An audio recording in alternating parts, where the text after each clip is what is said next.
What was it like to witness a guillotine execution in the early 1900s? After watching several clips of guillotine scenes on YouTube, I can say that they all got it wrong. Here is what it was really like. First, a notice was usually posted saying who was about to be executed and on what day. Sometimes the information was given to the press to publish. Other times, execution dates were kept quiet until people saw the guards preparing the yard for the guillotine. When the day was set, people began to arrive at the site.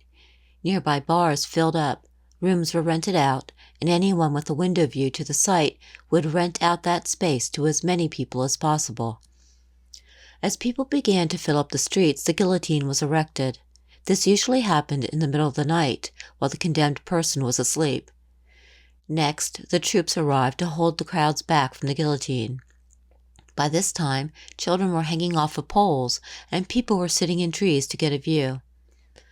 The guillotine was usually erected right outside the prison doors so that the prisoner did not have far to walk to his death. When the prisoner stepped out into the early morning light, he would have had the guillotine assistants standing by him, holding him up and forcing him to walk without making a scene. The prisoner would have been shaved and his hair would have been cut short. His shirt was also cut open and hung around his shoulders so that nothing could interfere with the Red Widow's blade. The crowd would be singing, cheering, and booing. Everybody was rowdy and excited. The prisoner would then be quickly taken to the scaffold and immediately dropped onto a board. He was strapped into place, and then he was slid into position under the blade. The head executioner would drop the yoke over the prisoner's neck, pull a lever, and the blade would come down. After the blade did its work, blood would spurt out from the headless body.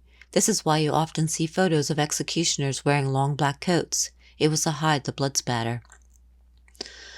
The chopped-off head would land into a basket filled with sawdust. The sawdust was used to soak up the blood. The body was rolled off the wooden plank and into a long wicker basket. The head was then lifted out of the head basket and placed between the legs of the deceased.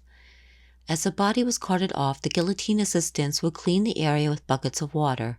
Sawdust or sand was spread over the ground to soak up more of the blood. If there was only one execution, the assistants would begin taking down the guillotine. If there were to be more bodies, the next victim would be brought out within 3 minutes of the previous execution. These executions were fast affairs. There was no screwing around, no long speeches, and no time for any nonsense. The head executioner took his job very seriously and did everything in his power to avoid any sort of scandalous behavior during executions.